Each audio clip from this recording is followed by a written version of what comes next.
Bonjour, nous sommes le 15 juin 2020. Cette vidéo est adressée exclusivement à M. Emmanuel Macron, président de la République française. Monsieur le Président, je m'appelle Aïcha Aïssatou Thiam, j'ai 60 ans. Je suis sénégalaise et je suis de la diaspora. J'ai 2 enfants. Un enfant de père français blanc et une fille de père sénégalais. Je suis venue en France en janvier 1984 dans le cadre de mes études. En 1987, j'ai eu un accident de voiture et une partie de mon bras a été abîmée. J'avais reçu à l'époque une indemnité de quelques milliers de francs qui m'avait permis d'acheter une maison à Avignon, en France. En 2001, j'ai subi une opération chirurgicale des yeux à l'hôpital La Péronie de Montpellier avec le docteur Jamet.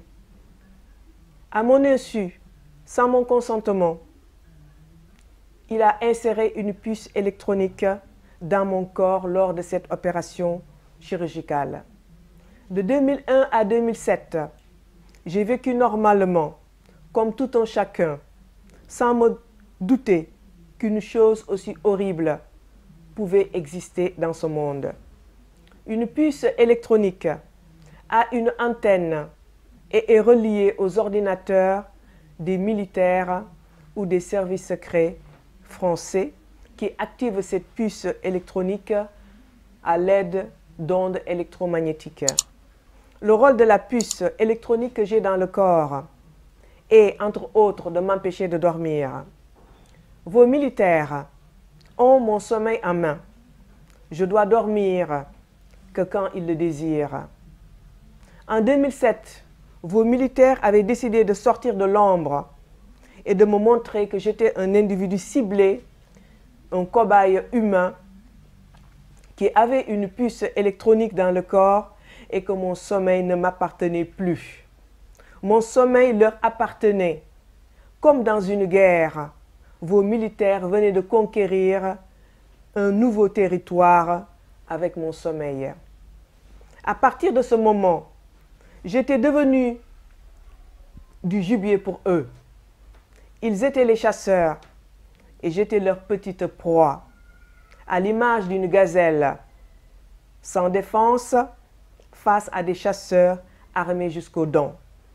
Ils expérimentaient leur puce électronique de force sur ma personne, ce qui est contraire à toute éthique, à toute norme, à tout droit humain. À partir de 2007, vos militaires ont transformé ma vie en enfer par un harcèlement à outrance inhumain qui dépasse l'imagination. Monsieur le Président, sur le plan militaire, le harcèlement évoque l'idée d'assiéger constamment l'ennemi sans lui laisser de répit. Le harcèlement, c'est une méthode, c'est la méthode des tyrans, dont la devise est soumettre ou démettre. Ce sont des méthodes utilisées par les psychopathes, décrits dans le livre de Marie-France Irigoyen, et qui peuvent se résumer ainsi. Premièrement, encerclement et enfermement de la personne dans sa propre maison ou confinement de la personne. Deuxièmement, isolement de la personne en cassant ses liens familiaux. Dénigrement de la personne. Troisièmement, dénigrement de la personne via des messages négatifs répétés. Quatrièmement, inversion des valeurs, rendant leurs valeurs dépravées comme celles acceptables. Cinquièmement, muselage de la personne, c'est-à-dire lui interdire de parler, lui interdire de raconter ce qui lui arrive. Sixièmement, atteinte à l'intégrité morale et physique de la personne. Septièmement, viol de son intimité et dépersonnalisation de la victime. c'est-à-dire que la victime est regardée quand elle fait l'amour, quand elle est aux toilettes, quand elle est sous sa douche, quand elle pleure, quand elle rit, etc. Les militaires français font de cette victime non plus un être humain, mais un objet de jeu. Huitièmement, surveillance 24 heures sur 24, 7 jours sur 7, pendant des années, s'il le faut, tant que la victime est vivante. Neuvièmement, déni de justice et de service. Dixièmement, calomnie et campagne de dénigrement. Dixièmement, onzièmement, précarisation et paupérisation de la victime. Je répète, précarisation et paupérisation de la victime. La liste, Monsieur le Président, est bien longue. Je me limite à ces quelques exemples. Vos militaires ont essayé toutes ces méthodes sur ma personne depuis 2001, Monsieur le Président. En guise d'exemple, pour m'isoler, mon fils de 13 ans m'a été arraché de force et placé à l'ADAS. Et le juge Martinez de Lille a validé ce placement sans état d'âme en 2008. Pour aucun motif valable. Et à 13 ans, vous savez quoi, Monsieur le Président? Vos militaires apprenaient à 13 ans à mon fils à boire de l'alcool, à fumer de la cigarette et à utiliser la drogue à 13 ans. Pour en faire un futur légume. Pour qu'il soit un être soumis, un être incapable de réagir et d'avoir un libre arbitre.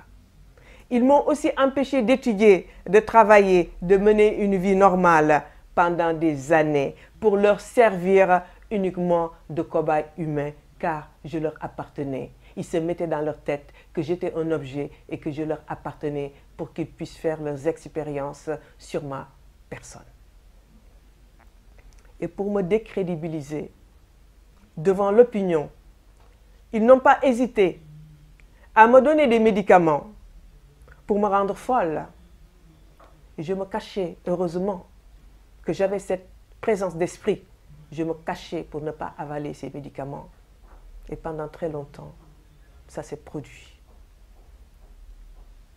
Monsieur le Président, l'argent c'est le nerf de la guerre. Et vos militaires l'ont exercé sur moi, en m'appauvrissant totalement pendant des années.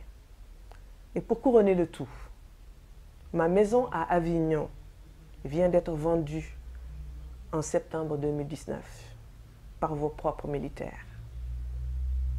Isolé, parqué, comme un animal dans une cage, surveillé en permanence 24 heures sur 24, 7 jours sur 7, traqué, massacré, empêché de dormir, parfois des jours et des jours, des semaines, et parfois pendant un mois, sans une seule minute de sommeil. C'est cela, ma vie avec vos militaires, Monsieur le Président. J'ai évidemment informé toute la ville de Montpellier à l'époque sans résultat. Je suis allé voir toutes les personnalités de France pour en parler, comme Ségolène Royal, Martine Aubry, François Hollande à Tulle, avant qu'il ne soit président de la République. Taubira, Ramayad, tous les partis politiques de gauche comme de droite, d'extrême gauche, d'extrême droite, les députés, les premiers ministres, les ministres de l'Intérieur de 2007 à 2014. Mais rien n'y fait, aucun résultat. J'ai aussi bien évidemment alerté les autorités sénégalaises dès 2008 par l'intermédiaire de l'ambassade et des consulats du Sénégal en France. Ces derniers ont bien évidemment averti leur hiérarchie qui leur ont demandé de ne pas réagir, de faire l'aveugle et la sourde oreille. Au Sénégal même, j'ai averti toutes les autorités et la réaction a été la même. Aucune réaction, bien sûr. Avec tout le respect que j'ai du gouvernement sénégalais, qui est aussi mon gouvernement, leur attitude de 2008 à 2020 a été une inaction totale qui s'explique par leur servitude volontaire à la France. Il est évident que le docteur Jammeh ne m'avait pas demandé mon avis ni l'avis du gouvernement sénégalais, ça c'est sûr. Ce qui prouve simplement le manque de considération de la France envers les Africains et envers leur État. En 2014, j'étais aussi membre d'une association de victimes à Paris, l'association Adver, et Maître Wall, WO2L, était notre avocat et sa demande a été déboutée. Depuis 2007, je dénonce ma condition de victime des militaires français.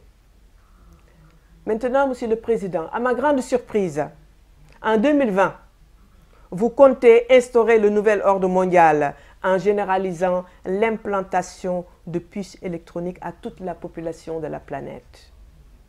Monsieur le Président, mettre une puce électronique dans le corps de quelqu'un n'est pas seulement, comme beaucoup le prétendent, pour nous faciliter la vie, en remplacement de nos cartes d'identité, de nos passeports, permis de conduire, carte bancaire, sécurité sociale, en remplacement de nos clés de voiture, de maison et de bureau, de l'accès à notre ordinateur sans mot de passe, d'allumer la radio et la télévision, d'être admis dans une boîte de nuit VIP, de rentrer dans une école, dans une bibliothèque, dans une université, de retrouver nos enfants perdus, d'identifier nos morts et de nous sécuriser.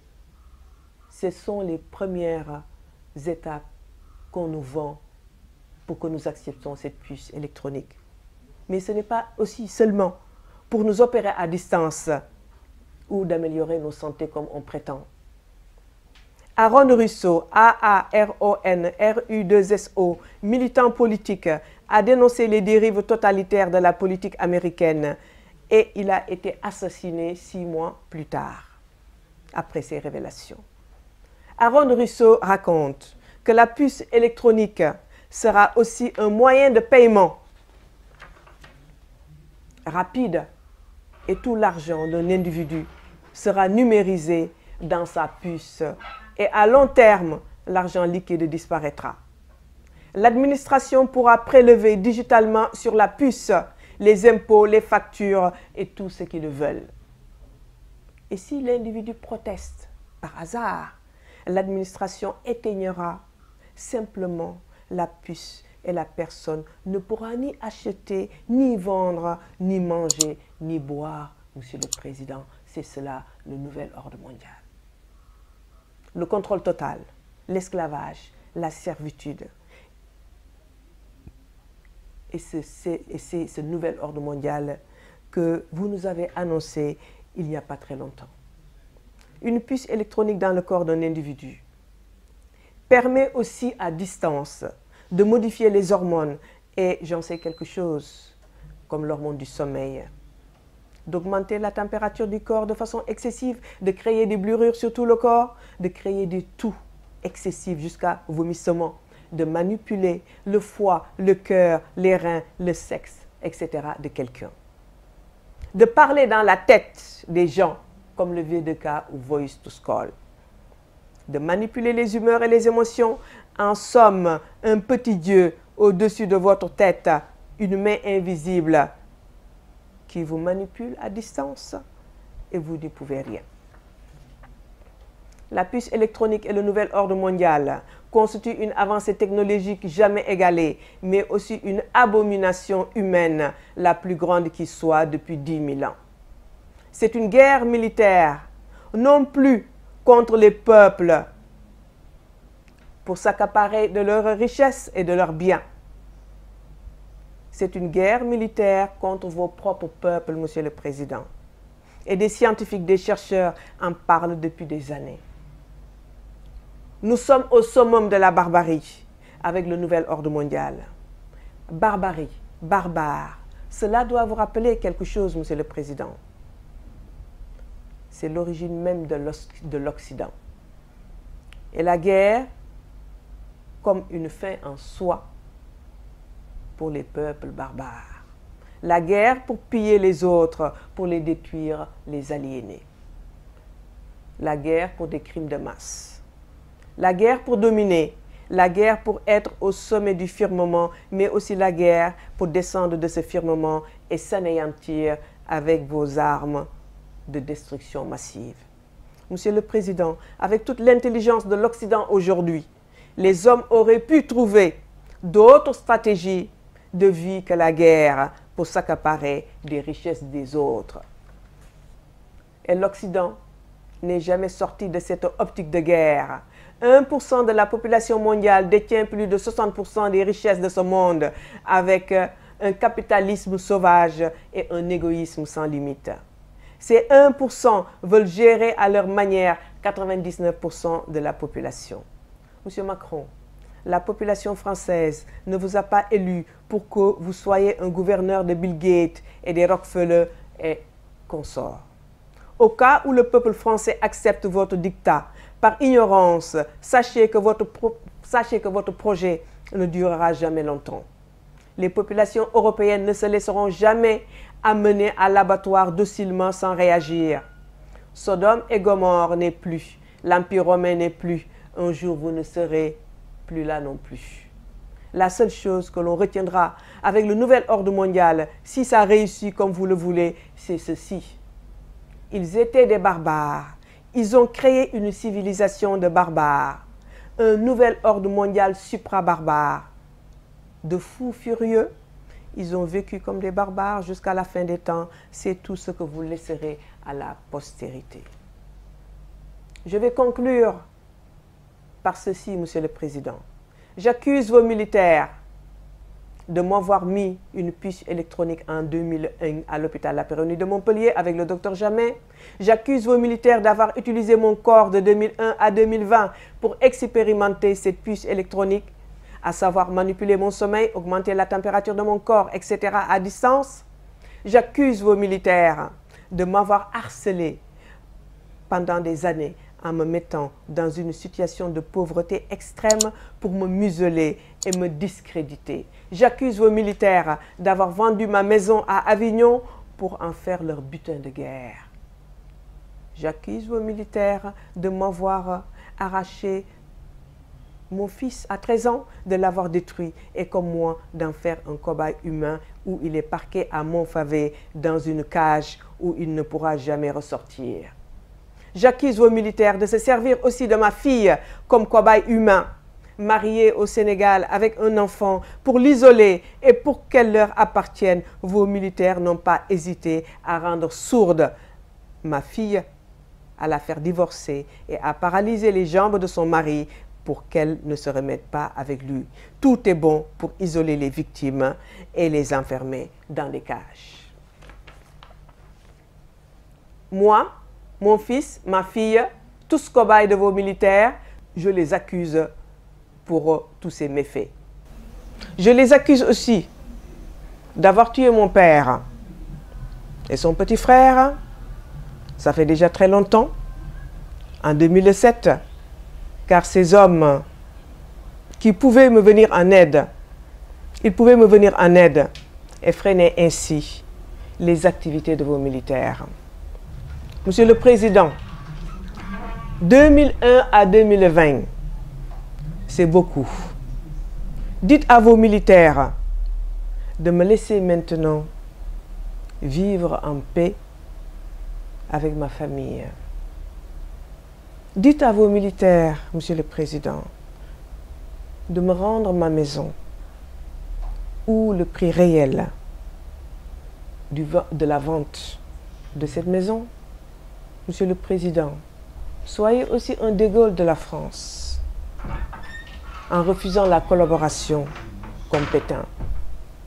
Donnez-nous notre souveraineté en Afrique. Monsieur le Président, redirigez votre intelligence vers d'autres perspectives que la barbarie, l'aliénation, la guerre, le pillage et la destruction des autres pour vivre. Vous excuserez mes fautes, mes maladresses de langage, mes hésitations. C'est dû à la privation de sommeil dont je suis victime depuis très longtemps à cause de vos militaires. Merci, Monsieur le Président.